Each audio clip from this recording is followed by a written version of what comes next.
everyone, and welcome to the Daryl Talks podcast. Today, we tee off with someone who has travelled the world. She's mingled with celebrities. She's a Saltash gal. She's a winner. Let's go. Sammie, welcome. Thank you ever so much for coming on. You're one of the first people I messaged because I find what you do amazing. So before we start, I would just like to get through a few icebreaker questions, as I've done with all previous guests. So the first question is, what is the most adventurous thing you've ever done?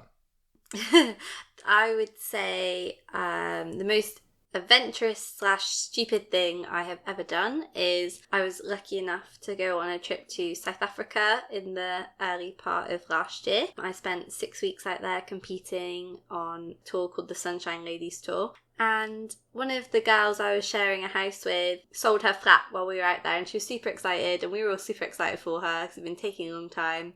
So we bought some local South African tequila from wherever the corner shop was, and we drank it, and we said, let's go swimming at dusk in a bay known for great whites.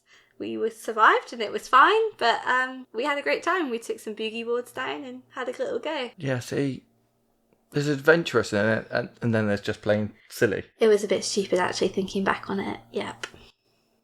But it's kind of a cool story, isn't it? It's a cool story now, yeah. I'm not doing it again, absolutely. And then the Airbnb host said, actually, a lady was killed by a great white in that particular bay, like 10 years ago. The sharks just need to get with the times, really, don't they? Yeah. It's 2024. It's all good. We can do what we like.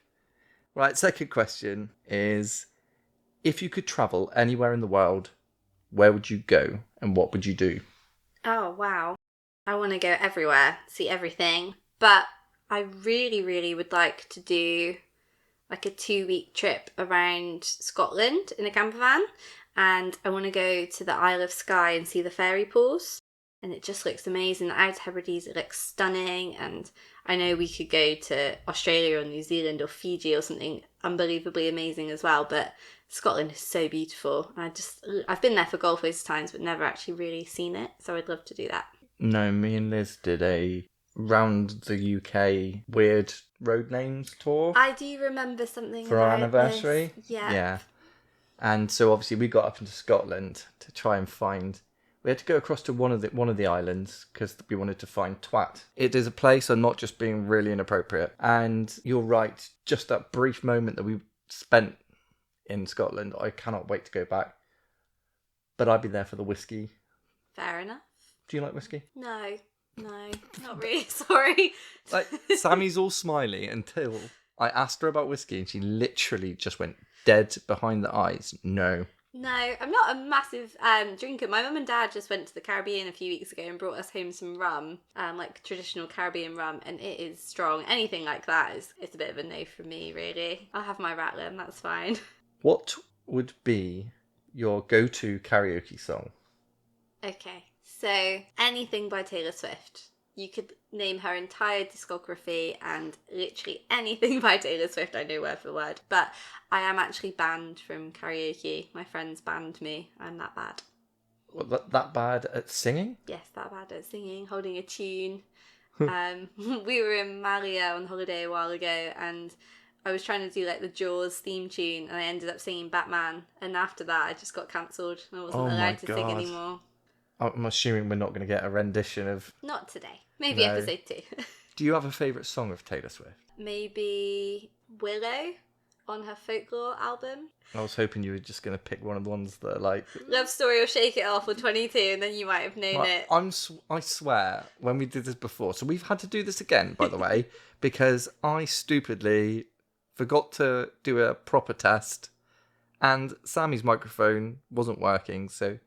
all of her audio came through mine. And it sounded rubbish. So, we're doing this again. So, you would be, like, up at karaoke. Willow. Yeah, I mean, if I was on my own at karaoke, it would be. But, like you said, probably nobody else would know the song. I'd be there, like, vibing, just loving life, and no one else have a clue what I'm going on about. I've been on the Caribbean rum. Yeah. Do you have a hidden talent or skill that you don't often get asked to showcase?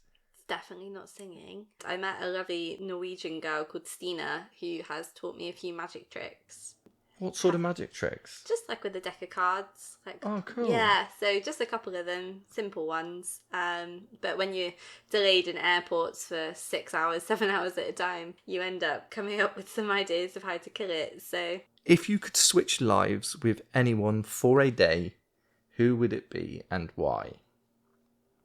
as you said, we did do this before. And I actually, after you left, I was rethinking in my brain all the different people that I could have chosen. But I think I'm going to stick with my original answer of Jennifer Aniston, purely because there's nobody she doesn't know. So if you're Jennifer Aniston, you can meet probably anybody on this entire planet that you wanted to hang out with, you could probably hang out with. What sort of Jennifer Aniston? Because she's been through a lot of phases. So Yeah. are you on about like milfy Jennifer Aniston? Sorry, you probably don't see her as that. She's not a mum though. Cougar. No, is that still? Anyway, hot older lady Yes. Jennifer Aniston.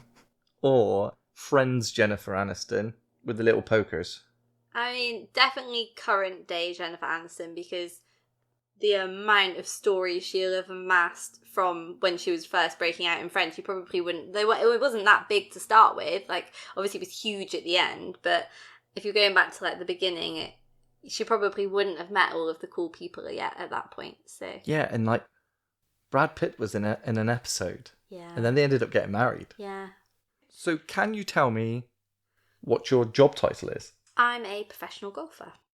And what does that mean? So I split my time between coaching people to play golf, and I also then split the rest of my time touring and travelling and competing on various European tours as a professional golfer. Yeah, see, that's exactly why I wanted to have you on, because that is two completely different jobs, even though it's the same sport.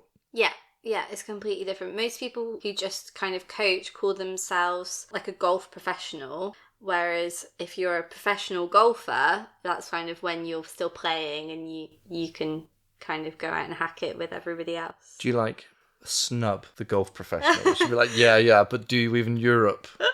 Well, no, it's all good until they, some of the guys try and tell you what to do. It's all Have good you had until that? that point. Yeah, I actually did a charity day a couple of weeks ago for amazing charities, and it was incredible to be able to donate my time for that. But it was called a Beat the Pro. So basically, you stand on the tee. If you want to have a go against me, you pay £2, goes into the charity pot, then I'll hit a shot, and if you get closer than me, you go in the raffle to win a prize. So I explained all this to the guys in this group. They said, amazing, sounds good, but where is he? Where's the pro? And I was like, oh, I'm here. I'm the pro. So yeah, it's still around, but it's not too bad. Because there was that video that went totally viral Yeah. of yeah. that dude like mansplaining. Is that what they call it? Or like just yeah. being an absolute douche. Yeah.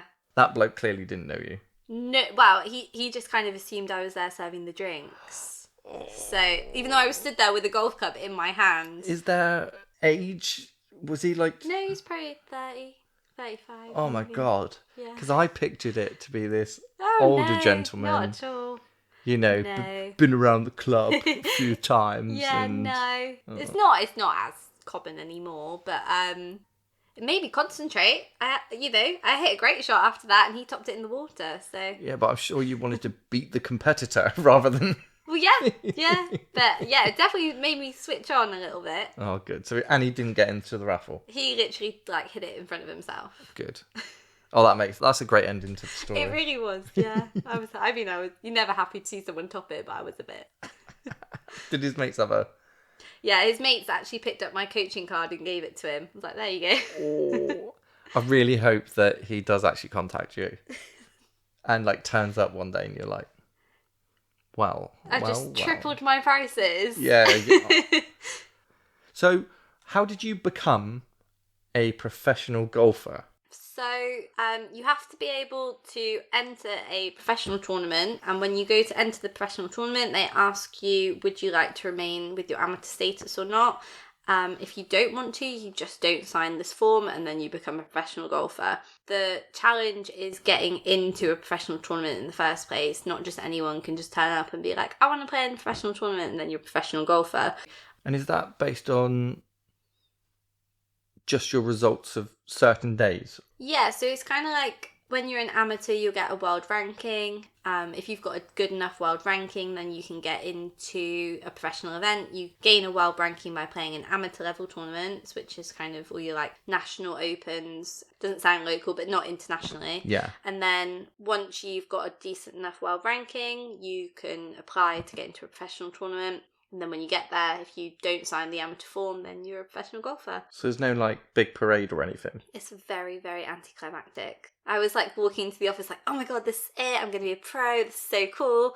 And the organiser was like, just don't sign it. So how old were you? It was 2017. So how old were you when you like started playing golf? I was about 10. Was that like with family or? So my mum and dad both played very competitive table tennis. Mum played Commonwealth Games and dad played for England, and they both were sporty. So I was, and all their friends were table tennis players, so I was always brought up in a sport environment, but I didn't like table tennis. Fair. So I needed to find something else to do.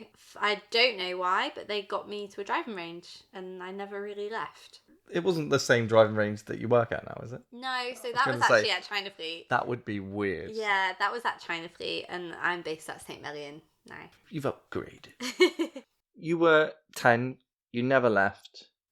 At what age did you think, right, I'm going to be a professional now?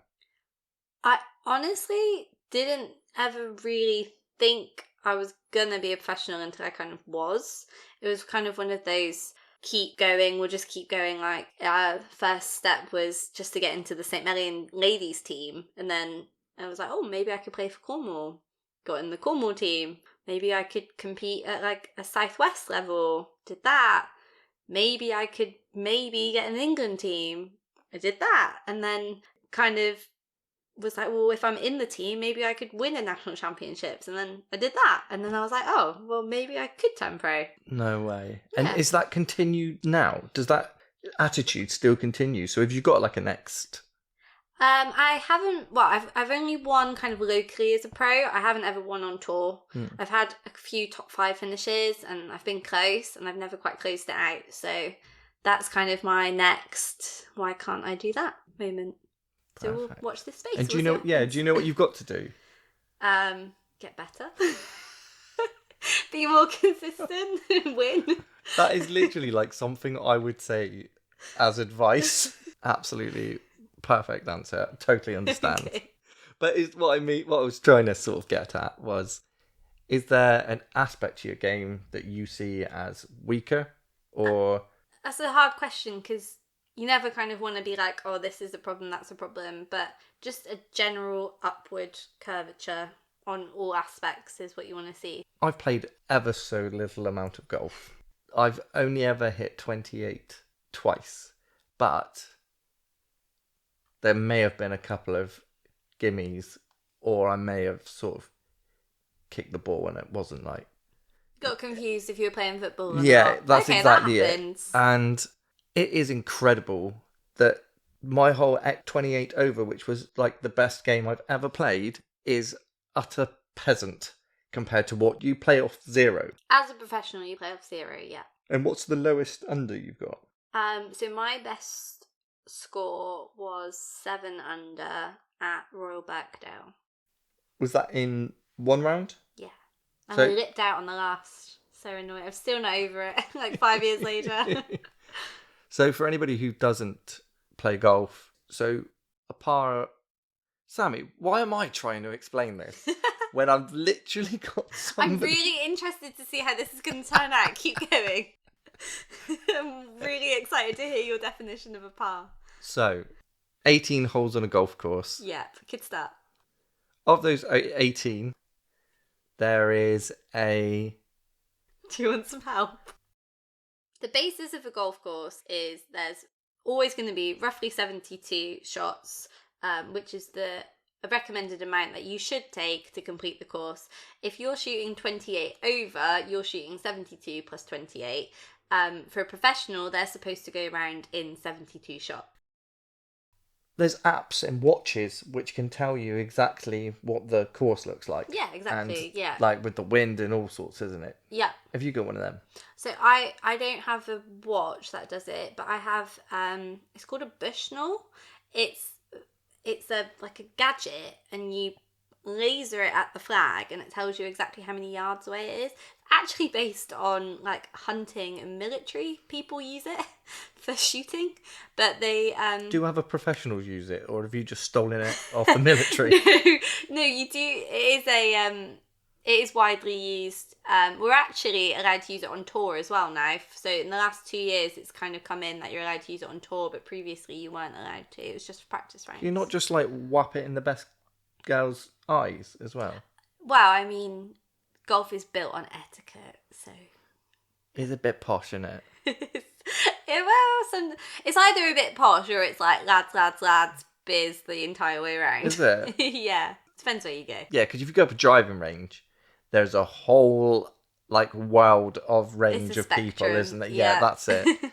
So do you have a typical day? Depends on the time of year. The main golf season kind of is now all the way through till October time. So that's when I'm away a bit more typically, competing and travelling. But yeah, my day is varied. It's kind of self-employed life, I suppose. Like, it's not a 9 to 5 Monday to Friday. So it's as and when people want lessons and as and when my schedule allows me to compete and practice. So do you put competing ahead of coaching? Currently, yes. I'm not ready to give up on my competing dream just yet. So I've not actually qualified yet as a coach. I've got 2 more years to do at uni. So hopefully once that's all done, maybe I might be in a different mind space where I don't want to be away from home quite as much. But I've tried really hard to get the balance right between being at home a little bit more and having some coaching time, but still getting my competitive fix in and getting to travel and see all these amazing places. So would you consider yourself as like super competitive? I consider myself as a fear of failure, which then in turn makes me super competitive. Because I don't see you as a competitive person. So to hear that like you are ferocious when it comes to like playing golf, Yeah. it's just really weird because you're so lovely. I just don't want to fail, so I think that drives me more than wanting to win. Does that make sense? It's a weird way to look at it. But that must be tough sometimes. Yeah. Like tough on the mind. Yeah, so I'm really, really lucky that I get to see a golf psychologist. He's not technically a golf psychologist, he's a sports psychologist. He covers all sports. I see him once a month and we kind of work through it from there. That's so good. Yeah. I would recommend to anybody, if they could, see somebody, not because you've got a problem, but to prevent problems from happening. Because sometimes if you, just by talking to a stranger out loud, that can be really helpful. Yeah, absolutely. And I do it on Zoom. So I'm in the comfort of my own home. He's based in Bath. So I do it from my own bedroom, which feel quite comfortable in your own home. It's your own safe space that gives you more of an opportunity to say what you want to say, rather than maybe people get this idea, don't they, of like a psychologist sitting in like a big room and sitting on a sofa and this is like it. The shrink sort of stereotype. No. So I personally find it way more chilled doing it on Zoom. So what would be the highlight of your career so far? Would definitely be the first time I played for England. That was a bit of a pinch me moment. Kind of felt like if nothing else happens forever, I have been good enough to get in this team and I have played for England at something I love. And I won. So that was a bit of a bonus as well. But like just being able to like put your England shirt on and hear them announce you on the tee, and yeah, just felt worth it at that point.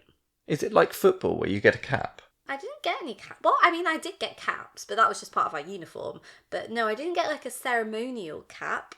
I got badges and a suit. A suit? Yeah, so when I went, so I got picked to play in the European Championships, and we had to do like a big walkout parade, you know, like they do with the flags and Yeah. stuff. So I had to have a suit for that, and everyone looked like an air hostess because you had to wear this like necktie thing that was just Oh. awful. As much as it was the proudest moment ever, it was still the worst They're a outfit. bit cringy, aren't Oh they? my god. And do your parents like come and watch ever, or? They they did watch. Like my dad was there when I played for England for the first time. Like that was special, really special. So, what would be the worst?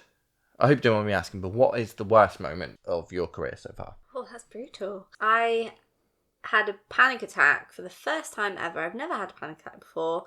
I had a panic attack on the golf course in December of 2021 at our biggest tournament of the entire year. So I don't know necessarily how you'd compare it maybe to rugby or football, but golf, you need a ranking to determine which level of tournament you can play in. So I guess kind of like where you finish in the league, we decide if you're going up or going down the league. So it's similar, but we have a tournament at the end of the year called Q School. Everyone goes to Q School unless you've managed to kind of be in the top however many that you wouldn't need to qualify. That determines your ranking for the following year. And I was doing really well, and I was probably in a position that I maybe shouldn't have been in. Like, I was doing so well, and I kind of surprised myself, and I still don't know what triggered it or where it came from or why it happened, because I was having a great time, and I just had a panic attack on the golf course. It was awful and horrible and scary. So, in that moment, sorry, you don't mind me talking about this, but Yeah. in that moment, were you thinking like, what is happening? Am I having a heart attack? Yeah, I didn't know what was happening because I hadn't experienced one before, but I just knew something wasn't right, and I couldn't breathe. I couldn't see very well. I don't know if I wasn't kind of crying, but I just couldn't really see. Everything went blurry. I think it was just because I couldn't breathe and I couldn't get enough air in. Were you able to reach out to anybody at that time, or? I had my dad on my bag, so my dad was caddying for me, but he hadn't ever experienced anything like that either, so he has tried his best to kind of help, but it was like the blind leading the blind. Neither of us knew what was happening, why it was happening, or how to address it. So we muddled through as best as we can. Have you had a panic attack since? Not to that extent. No, nowhere to that extent. I guess because you're able to recognise it now. Yeah. Do you have a coping mechanisms which are kind of like? So I didn't compete. So that was in like December of 2021, and then I didn't compete again until I think it was like early April of 22. And I remember I'd spoken to Georgia, and I'd had like a little bit of work with her, and that was great. But she's not a sports psychologist. She specialises in anxiety. So fear of flying or anything like that, she's absolutely perfect. She will help you out, no problem. But it's amazing what she does, but it's not sports targeted. So I kind of worked with her, and I felt better, and I got rid of a lot of my anxieties around competing. And then I went to this next tournament, and I had like a physical pain in my chest. Like I didn't have a panic attack, but I had like a physical pain. I honestly thought I'd hurt myself. I was like, oh my god, like I'm gonna have to see a physio or something. I don't know what I've done. And I came off the 18th green, and the pain just disappeared. It just went. So I was like, wow, okay, one good thing, I'm not physically hurt. Like I haven't actually hurt myself. But two, I obviously need some more targeted actual help. Yeah, it took me a little while to reach out and find someone that I got on well enough with to, talk to. But once you did, then I haven't looked back. Now, like I said, I see James religiously every month for a check-in. That's amazing. Have you ever suffered any physical injuries? Yeah, yeah, I'm quite accident prone. Yes, I have suffered a few physical injuries. The worst one was I tore my rotator cuff in my right shoulder. That was not fun. Even to the point of like I couldn't take a jumper off. So I'd be out in public wherever, just wanted to take your jumper off, and I'd end up in this like absolute pickled mess of just my arms above my head and just stuck. Yeah, washing my hair, anything. I couldn't lift my right arm up. I imagine that's pretty important for a golf swing. Yeah, so if you're right-handed, your right shoulder supports the entire backswing. So I was pretty stuck without it. And was it through golf that you hurt it? Yeah, I did the typical, oh, that hurts, but it'll be fine. It'll be fine. And then, like, kept playing through it, and about 3 or 4 months later, I was like, I actually can't do this anymore now. Like, I've got a problem. So I ended up having to have a cortisone injection, which was horrible and nasty, but it fixed the problem. Yeah, I just shuddered. It's horrible. Yeah, the needle was like, I don't know, 8 inches, 6 inches. It was long. Well, I can appreciate you saying that. 6 to 8 inches is very long. In needle terms. So you teach golf, you learn golf, you play golf, you practice golf, It sounds so boring. you compete in golf. What would you be doing if you didn't play golf? I honestly don't know. It's been such a part of my life since I was, as far as I can remember. My summers were spent on the golf course or going to places or going to competitions. That has been my entire kind of life. But I work really hard to make sure that I do have a social life outside of it, and I'm really lucky that Josh hates golf and he doesn't play. And it's great because... I was going to ask, actually, is he any good? No, not at all. So he doesn't even, like, watch it? No, we don't even have Sky. The deal is, I can't watch the golf and he can't watch the football, because otherwise that is all we would end up doing. No way. So we both kind of sacrifice it, and then if there's anything we in particular really want to watch, like a particular football match for him or like a big tournament for me, I'll just go to my mum's for the weekend. See, we have a rule. If there's anything I want to watch, but Liz doesn't like it, we don't watch it. So I like how you've compromised there. Yeah. I think that's very good. Yeah. Do you have any superstitions whilst you're playing? Because some top-level sports people have some right weird ones. Yeah, so I have a special marker that I use. So for anyone... Like a pen?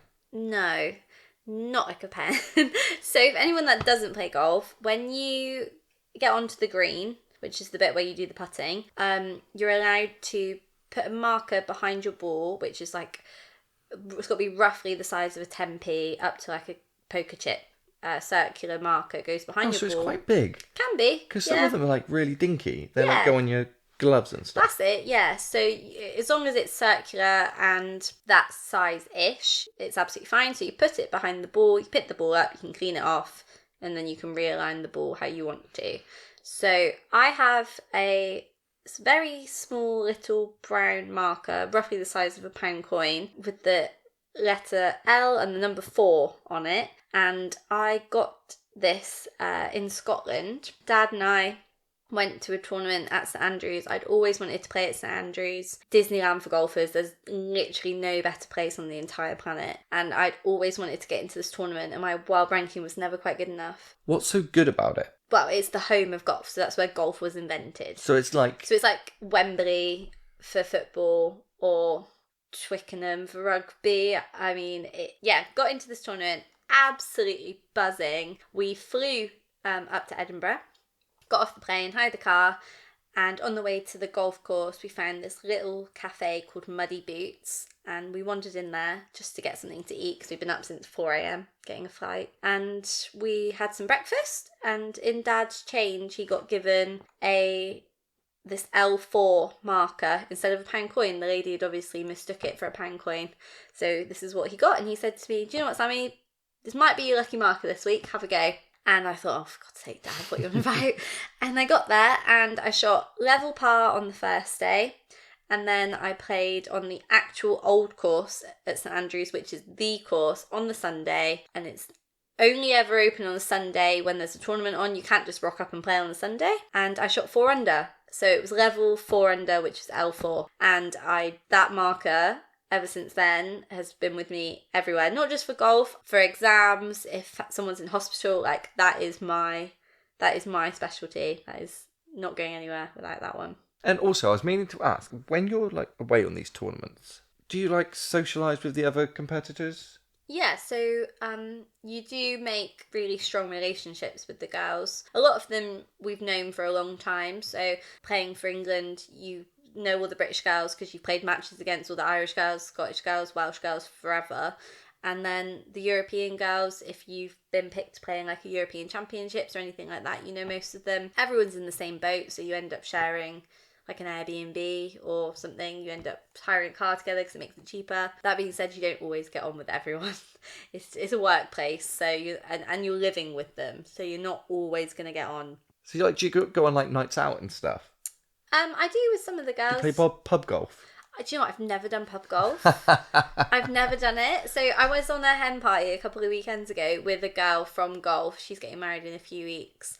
And I mentioned to her, I was like, are we doing pub golf? And she's like, no, we're not doing it. And I didn't do it on my hen either. So, yeah. That's probably the only golf I'm good at.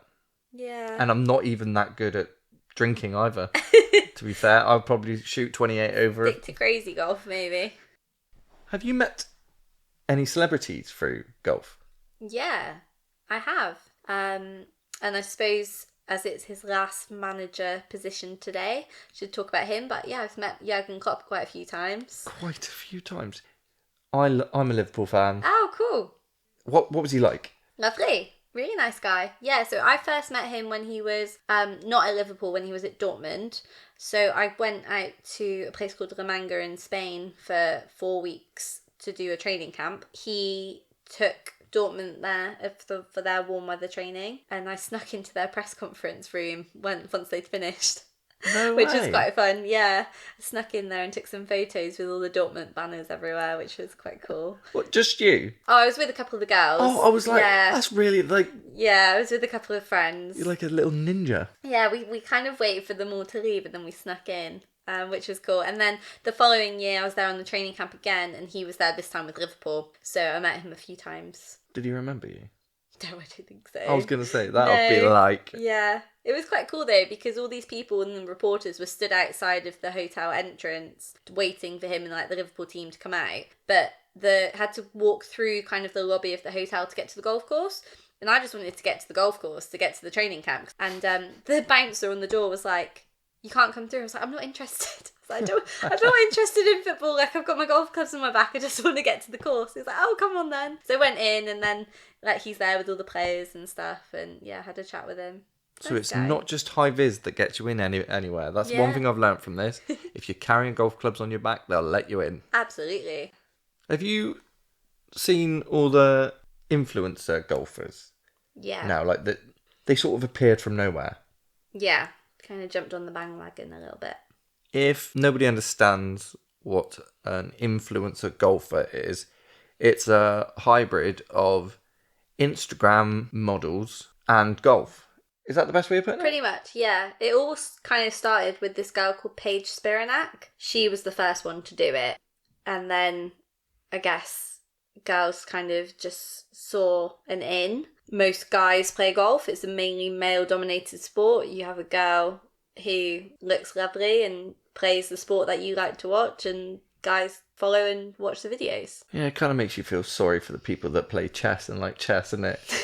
I don't know, the Queen's Gambit was pretty good. It was pretty good, actually. Yeah, I was very impressed. Yeah. However, not quite the same as a golf influencer, is it?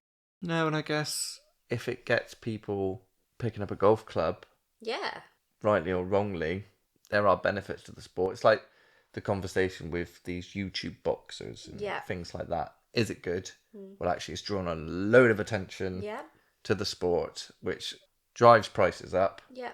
So for people who are professionals, they get more from that. So everyone's welcome. Whatever, if you want to wear a crop top and tiny shorts, you're welcome. If you want to come in a full ski suit, you're welcome. So yeah, I think it's fine.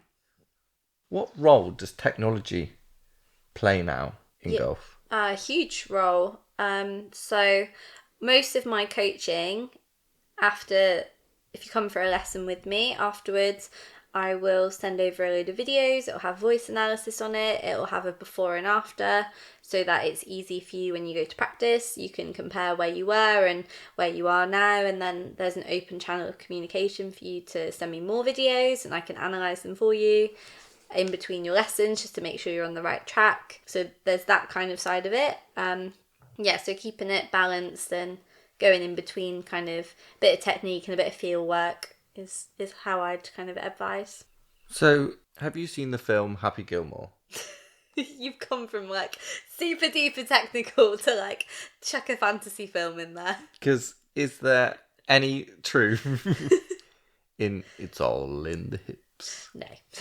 No, it's a wonderful film and I hope everyone enjoys watching it. But please don't take your golf advice from Happy Gilmore. Please. Even if you don't come and see me, go and see someone. Oh, that's a shame. God, you proper know your shit. It's my job. I can see you holding yourself back from going down a rabbit hole of golf terminologies and stuff. And you're like really excited about it. I love it. It's really nice to see someone who literally lives and breathes their job, but it's not really a job to them because you seem to enjoy it so much. Yeah, I'm very lucky to do something that I do really enjoy. There are obviously downsides as well. I came home yesterday from coaching and I was literally soaked. You could have like wrung out my waterproofs. They were soaked because it was thunder and lightning and chucked it down for 2 hours. So I had to coach and I just got drenched. So there are downsides. But overall, like I think it's a great job. I'm very lucky. Is there anybody you've coached who you really haven't liked? No, that's the kind of bonus with being a golf coach rather than you're a teacher, but no one's forcing their children to come and see me. They're coming because they want to be there. On the most occasion, I mean, obviously you get the odd parent who's like, my kid wants to be Rory McIlroy, and they don't. Yeah. On the most occasion, people are there because they want to be there, which is a lovely kind of feeling to have. And so, how would somebody find you? I'm on Instagram, I'm on Facebook, I am Sammie_Giles _coaching. You can find me on there. What advice would you give someone who was thinking about taking up golf as a sport to become a professional? Go for it. Golf is an amazing sport. There's endless opportunities. I've travelled everywhere pretty much throughout Europe, and I've met some incredible people and I've had experiences that you just would never have had. It is very, very good as a sport at bridging gaps, so you learn how to communicate with all different people from all walks of life. I played in a Brighton golf charity day last year and I had to have dinner with their chairman. And I'm sat there and I'm like, oh my God, what am I doing? I'm trying to have a conversation with someone. But because I'd been in other situations where I'd been forced to do a lot of public speaking or put myself out of my comfort zone and meet new people, you get a bit of confidence and you get a bit of trust in yourself to be able to sit there and talk about something. It's a game of trust. You don't go around diving on the floor trying to get your other teammates sent off. It doesn't work like that. I don't know what sport you're talking about. Absolutely no idea. So much fun. There's nothing better than an evening after work with your friends in the summer, just going out for a few holes. That's so sweet. This is the reason why I do the podcast. It's because I've always been so faddy. And to find somebody who literally has stuck with the same thing for most of your life and you're still happy about it, that is incredible.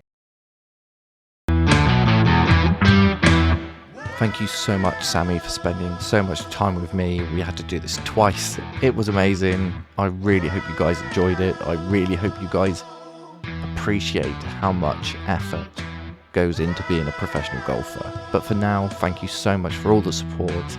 As you saw, we reached the 500 mark this week. We've got some great episodes coming out. I cannot wait to share them with you. Thank you all. Keep sharing, keep following. It means a lot to me.